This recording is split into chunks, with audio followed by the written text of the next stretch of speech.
The support role is beloved across many games, from Blitzcrank yoinking unsuspecting AD carries in the bot lane bush in League, to ratty Killjoy mains locking down a bomb site in Valorant. The support playstyle is present across almost every multiplayer game. With how common and popular the playstyle is, you would think it would make perfect sense for Blizzard to add something like this to World of Warcraft, right? 2 years ago, Blizzard released WoW's first support-based DPS spec, the Augmentation Evoker. Today, we're going to unpack the history of Augmentation Evoker, from its periods of utter dominance in WoW's Mythic Plus meta, to the insane impact that it has had on player psychology and behavior.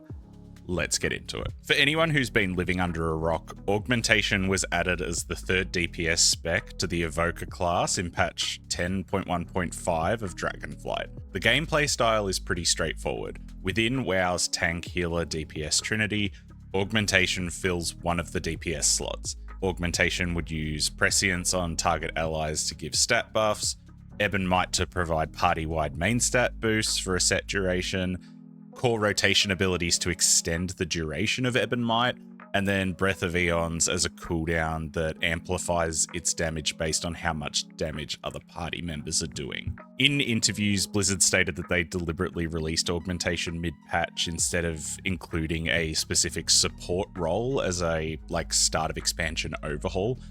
Augmentation was effectively a science experiment for Blizzard to test the waters, and oh boy, was that a good decision.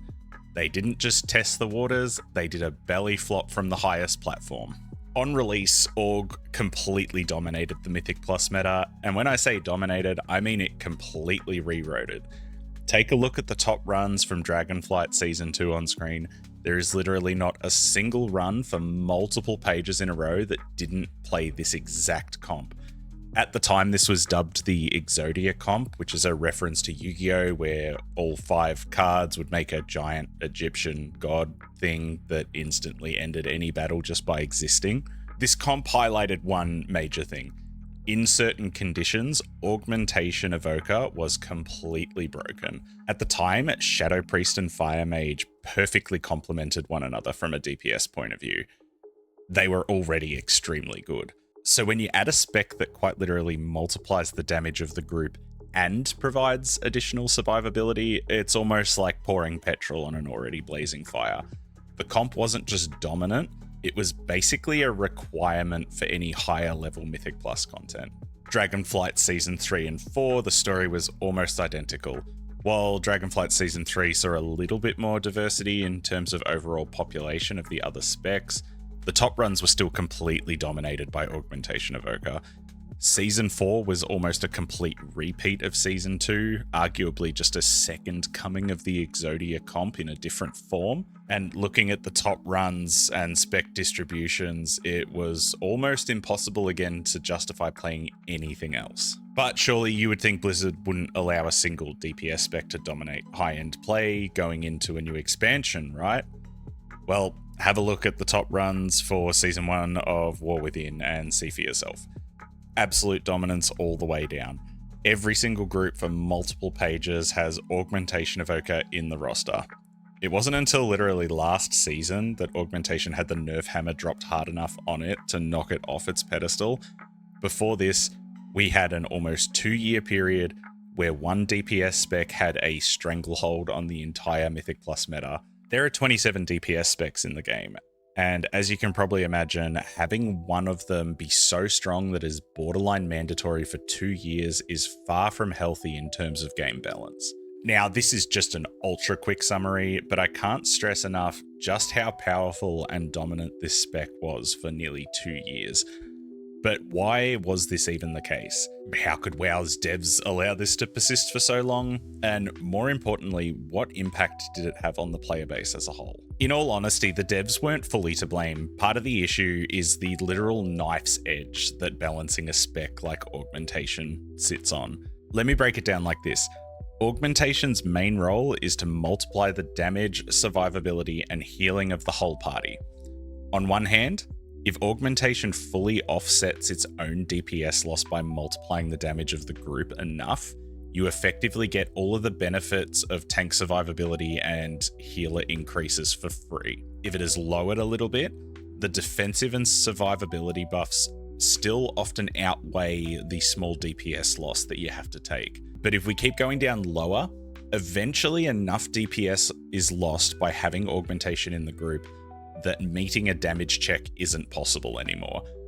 So no amount of healer or tank buffs are going to do anything, in which case augmentation becomes completely unplayable all of a sudden. There are a few other factors that play into this. Whenever another DPS is overperforming, augmentation itself will overperform. We look at War Within Season 1, Enhancement Shaman was outputting more damage in Mythic Plus than basically every other spec by a long margin.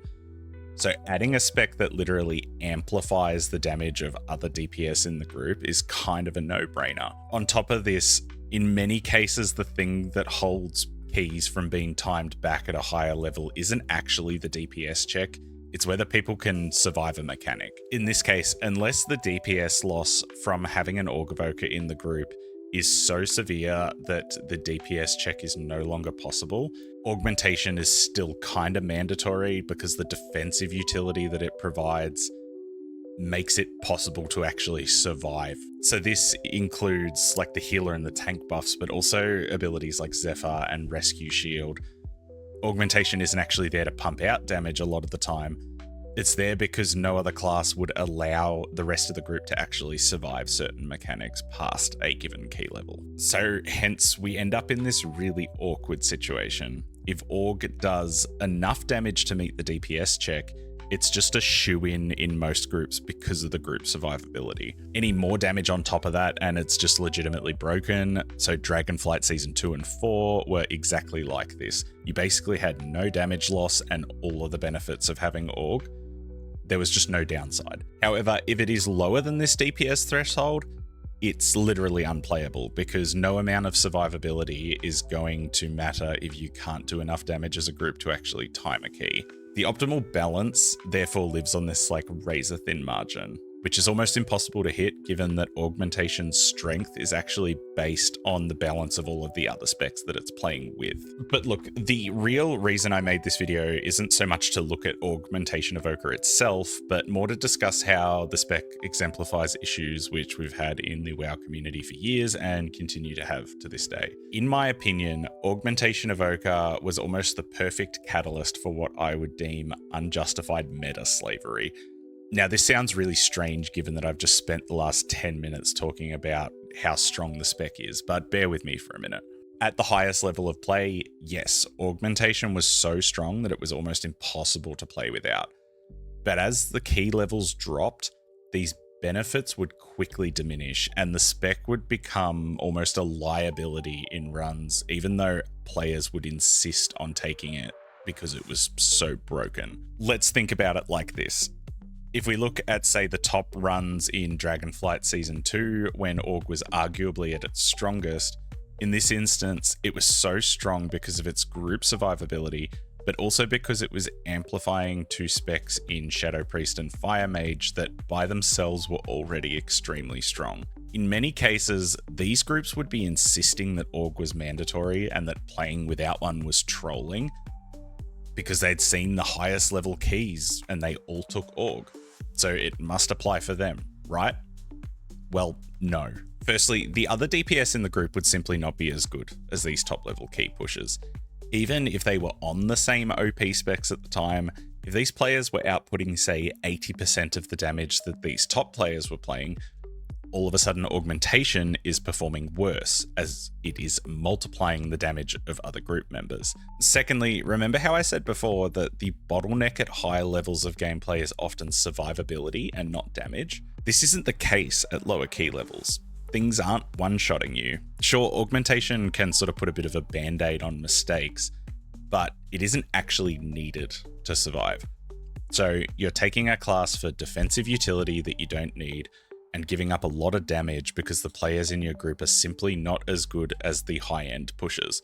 This is not just about like DPS pressing their buttons, it's also about pull sizes and pulling around cooldowns. These things just aren't happening at that lower level of key. So what this led to was basically years of the community insisting that a single spec was mandatory, whilst at the same time not even understanding that augmentation was only good under specific circumstances, and that taking one if you weren't in one of those circumstances was actually a burden more than it was a boon to the group. This is actually why I wanted to discuss Augmentation Evoker.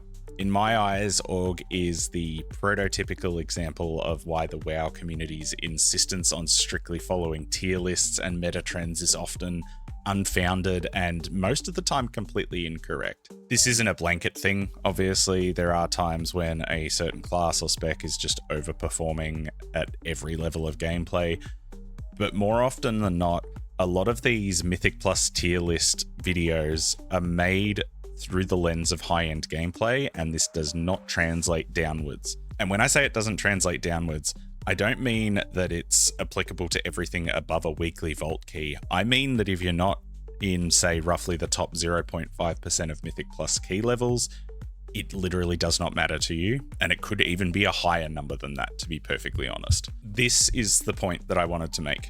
When you look at meta rankings each patch, ask yourself, why is it that each of these specs is ordered in this way? And at what level do I actually want to play at? More often than not, players will eat up these tier list videos like pigs lapping up slop from a trough with absolutely no regard for the fact that these rankings are just not applicable to anyone outside of the top players in the world. We were all annoyed in the past at those groups that were 10 key levels lower than title cutoff insisting on Augmentation Evoker being a mandatory pick for their key. But it is just as stupid to be sitting there in a plus 14 right now and insisting that like Restoration Druid or Protection Warrior is the only thing that will suffice. If you're a golfer, would you refuse to play in a local tournament because you didn't have a set of $10,000 clubs that all of the pro players used? No, that's absurd. It's exactly the same here. What I want players to recognize is why the meta is constructed the way that it is. Augmentation Evoker is the perfect example of a situation where something is extremely strong in a particular environment, but rapidly diminishes in its power outside of those parameters.